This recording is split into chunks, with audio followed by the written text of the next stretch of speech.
తప్పు చేసిన వాళ్ళని గత ప్రభుత్వం సంబంధించిన ఇది ఇట్స్ నాట్ అబౌట్ వెండట పగా ప్రతీకారం కాదు కానీ వీళ్ళని స్వేచ్ఛగా కనుక వదిలేస్తే అదృష్టవశాత్తు ఈ రోజు వాళ్ళకి లేరు.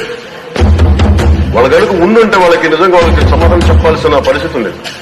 తప్పించుకొని పారిపోయారు వాళ్ళు ఈరోజు, తప్పించుకొని పారిపోయారు వాళ్ళు. We have to make them accountable అధ్యక్షవన్. We have to bring them into accountability.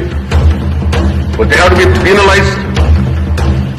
వాళ్ళు దయచేసి గౌరవ ముఖ్యమంత్రి గారికి నేను మీ తరఫు నుంచి దానికి తెలియజేసుకున్న అధ్యక్ష, దయచేసి వీరిని we have to penalise them sir. వాళ్ళకి సరైన శిక్ష పడాలి సార్.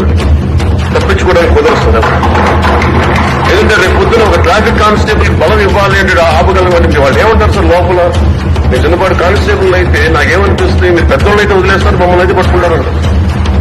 మనకు రూలింగ్ కి, గవర్నెన్స్ కి, అడ్మినిస్ట్రేషన్ కి నైతిక బలం పడుతుంది.